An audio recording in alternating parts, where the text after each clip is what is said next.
How to maintain compassion for unconscious people as you awaken. It can be difficult to maintain compassion for normal or regular people when it feels like they are purposely remaining ignorant within the matrix, almost as if they are blatantly refusing to lift the veil for themselves. This can be frustrating, to say the least, especially if you're in the emotional purging process of awakening, which brings with it a need to clear your chakras, set boundaries, and fully express yourself from a soul level. However, you cannot force an awakening on anyone else, although you can help if you choose to and they are ready, which they may or may not even realize they are. And if you're feeling frustrated with people in general, this is a good indicator that you may be trying too hard to make them see your newly awakened perspective. Unfortunately, this is more likely to drive wedges between you than bring you together. And when you first begin to wake up, it's pretty common to get angry about the state of the world and the humans within it, especially when you begin to learn about just how deep the corruption runs. Like everything else, though, it is your responsibility to move past this type of thinking and adjust your attitude toward your fellow human beings to understanding rather than judgment. This is one of your ego's efforts to keep its hold on your consciousness, and unfortunately it can have you behaving in ways that can come across as arrogant and closed-minded, which is not what a spiritual awakening is about. In order to move past this stage in your awakening process, it's important to remember that we are all created from the same materials with equal potential within this life. Every individual has his or her choices to make, lessons to learn, soul contracts to fulfill, and emotional and spiritual expansion or transformation to undergo. The only difference is becoming aware of this process happening, and that doesn't make anyone better than anyone else, just a little different. A spiritual awakening can disrupt your entire life and turn it upside down. Depending on your background and the flavor of layers of epiphany that you end up peeling back, this can look extreme in some cases and not so extreme in others. This is different for each of us based on the lessons we are meant to learn and where we are on our journey. Chances are that there will be some heartache and levels of understanding opening up that you may not be able to express in a healthy way without the inner work to guide you, and without realizing certain ideas about yourself, your journey, and the role other people play within it. Remember that oftentimes it is a tangled mess of interaction involving pre-planned experiences, soul contracts, life lessons yet to learn, sometimes repeating patterns until you learn what you are meant to, dissolving generational karma, and reaching the spiritual balance you are meant to reach in the most effective and efficient ways possible, all guided by your inner being or soul, which is connected to source energy. The more quickly you can learn to follow your inner guidance and accept the lessons your life is presenting you with, the faster your progress through the awakening journey and the more momentum you gain on the path you were meant to live. There have been many lessons to learn along my own awakening journey, including calming my own shock and outrage at the state of the world, learning to allow other people to be who they are without judging, and taking an understanding stance rather than a critical one. Now, don't get me wrong. Just because you take a perspective of understanding doesn't necessarily mean that everyone within your life should stay there. Sometimes that is just not feasible, especially if the relationship is detrimental to your own progress as an eternal being having a physical experience. Our paths may cross for a period of time before moving on, each serving to teach and help the other grow in some way, shape, or form. This is where it becomes helpful to remember that we are each on our own journeys, and those journeys don't necessarily include all of the people you may have been attached to in the past. You can love people from afar without allowing them to suck up your energy or drain your reserves, and oftentimes this is a necessary sacrifice during your spiritual awakening. However, it is up to you to discern whether that's the right course to take or not, and whether that's the lesson you were meant to learn, or if it was another lesson entirely that may require you to keep dealing with those same people until you learn or experience what your inner being intended for you to. That being said, I want to share some revelations with you that made a big difference for me during this awakening journey. They may only seem like words until they fully click, but once they do, you are likely to experience some very rapid and intense growth, especially when it comes to how you view other people within your life. 1. Trust yourself, your intuition, completely. If you find yourself feeling a certain kind of knowing about something, trust it. If you aren't fully confident in your ability to follow your instincts, it's time to build that trust by doing so repeatedly. Yes, you might be wrong sometimes or not. Remember that it's unlikely that if you sense or experience something negative from someone, that they will admit to any wrongdoing. This is the ego at work, and oftentimes we come to one similar experience after another in order to learn how to better communicate our own feelings in a loving but firm way. Once you can learn to trust yourself and your intuition, you will be able to sense what's going on behind the scenes and can respond effectively, keeping everyone's best interests at heart as you do. 2. Setting boundaries is not a crime like many of us have been conditioned to believe. If there are certain things that you cannot accept from an ethical perspective, you can make the choice to either let the person know what's bothering you or to let the relationship grow apart. This is at your discretion, so don't sever relationships completely if that doesn't seem like the best course of action to you. Remember that everyone makes mistakes, so at some point it may be best to let the other person know what they did that crossed a line with you, so that they have a chance to consider their own part in the issue. They may not accept responsibility, at which point you have to decide whether it's a relationship worth maintaining or not. Taking personal responsibility for their actions may not be a lesson they've learned yet, so it may be necessary to gently show them how, although their experiences with the situation might facilitate the same kind of growth in and of itself. Either way, your only real responsibility is to learn whatever it is that you can from the experience yourself and choose your future accordingly. 3. Remember that they know not what they do. Because of your heightened awareness of the energies around you during your spiritual awakening, you will oftentimes pick up on the emotions of other people around you in a very real and often uncomfortable way. This discomfort could have a number of causes, but it helps to be prepared for what you might feel and stay with it in the moment so that you can determine if it's yours or someone else's energy that you're picking up on. The way I first learned to differentiate between the two was when I was feeling things that I don't usually feel, more precisely jealousy at someone else's accomplishments.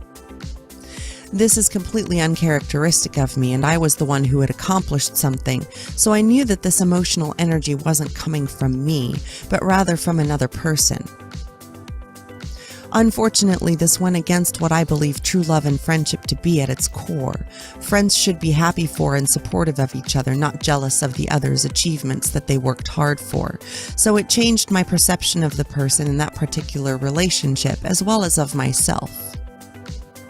In the long run, this has been a good thing because it taught me a lot of different things on a lot of different levels, as I hope it has for the other person too. 4. Redefining your idea of love means redefining your relationships or potentially letting them go. The process of setting new boundaries with people who have always been able to push those boundaries and then suddenly can't may be challenging at times. However, this is part of the process of reprogramming your belief systems, which can involve revealing layers upon layers of conditioning and making sure that you know absolutely what your stance is without taking a defensive posture about it.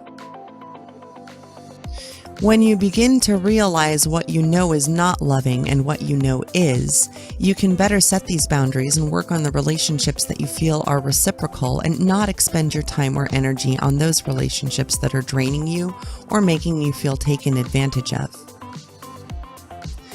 If those are the types of relationships you're used to having, it can be a little scary to face the prospect of losing them and having few to no relationships for a little while. Don't allow the fear of being alone keep you in a situation where you can't thrive. This is up to you to take care of, and until you do, chances are that you will continue to find yourself in the same types of relationships. 5. Remember that all of us operate from a place of either love or fear. Pain, heartache, anger, violence, these are all fear-based emotions and responses, which tells us that the person expressing themselves this way is clearly suffering on some level and has yet to uncover why or what to do about it, if they ever will. Knowing this will allow you to be more understanding of people and situations, as well as less emotionally attached and codependent, making it a little easier to back away if needed to protect your own energy.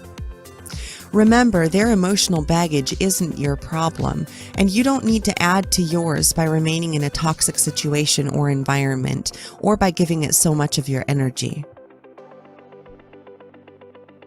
6. Don't take things personally. This could be likened to growing a thick skin, but don't confuse it with shutting off your emotions or allowing yourself to be abused. Rather, learn to see things objectively and without emotional attachment to any one outcome or idea. Your end goal is probably happiness, inner peace, joy, and a higher level of consciousness.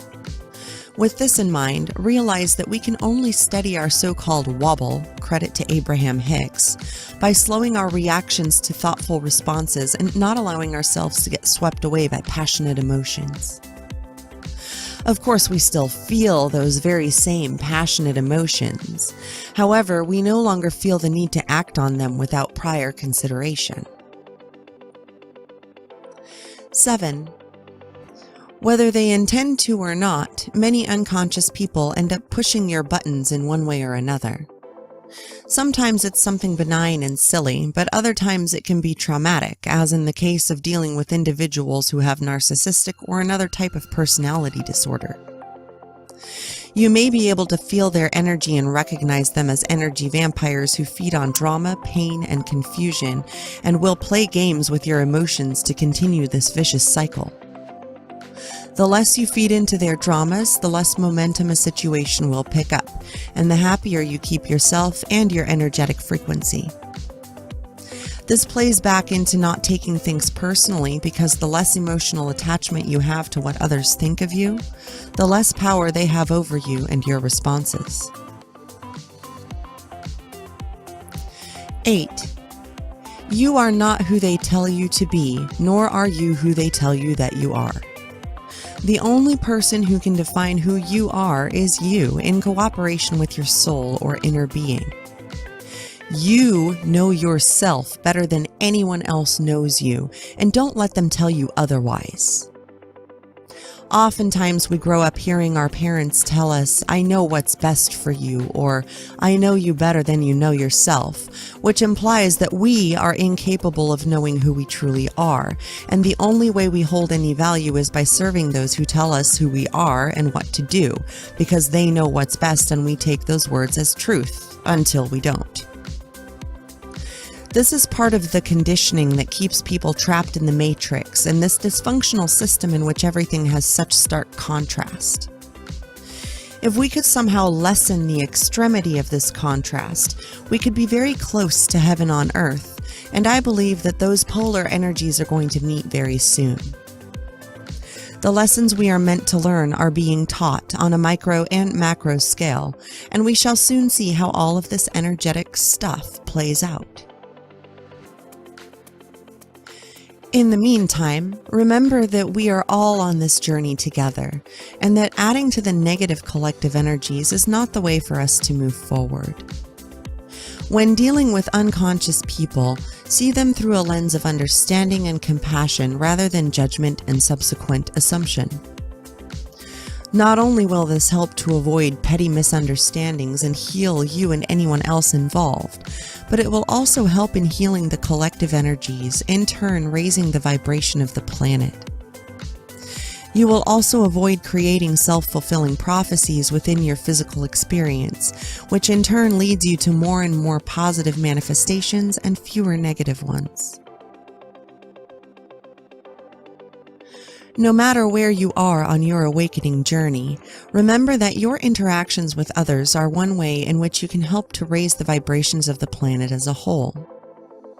Even the most seemingly benign interaction with another human being can be one that changes the course of someone's entire day, so do your absolute best to be kind, open, and bring positive energies into the world around you.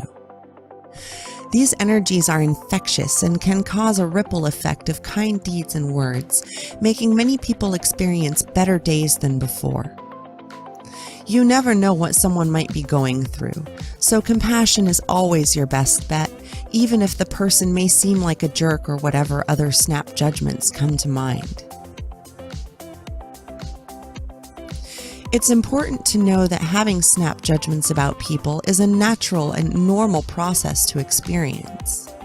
Your impression of other people will often be based on past experiences and life lessons, but be careful not to project your negative experiences onto people with whom you have not had any negative experiences, especially if you're just basing your opinions on emotional flashbacks, a very common aspect of CPTSD after narcissistic or spiritual abuse, mistaken for intuitive interpretation. When we begin to understand this, we begin to take a second look at the assumptions we make about other people based on their actions and words. Someone may be completely different from the person who did or said the same things, and context will also be different. So what was true in one situation for one person may not be true in another situation with another person, even if the situation is similar. It can be a little challenging to get to this place of inner peace and non-judgment, but don't give up. Express your emotions in ways that don't involve others so that you don't just react and can consciously and lovingly choose the right response. Sometimes the right response will involve a need to set boundaries, or even making the decision not to be as close to certain people anymore due to a clash of core beliefs, or a violated boundary that is in direct opposition to your evolving definitions of love and friendship, which is a very common revision during spiritual awakening, because we begin to put our own well-being first, and when others can no longer drain us of our time and energy, they tend to disperse or even react in volatile or destructive ways, sabotaging the relationship on many levels. This is because you are choosing individuation rather than codependency, and that is your best course of action for yourself, but then they can no longer use you to supply their needs, and this tends to freak people out on a subconscious level, so they may react in ways that aren't beneficial for anyone, except for themselves usually. When you feel betrayed or screwed over in some way, it can be extremely difficult to maintain your inner peace and not lash out at the people who wronged you.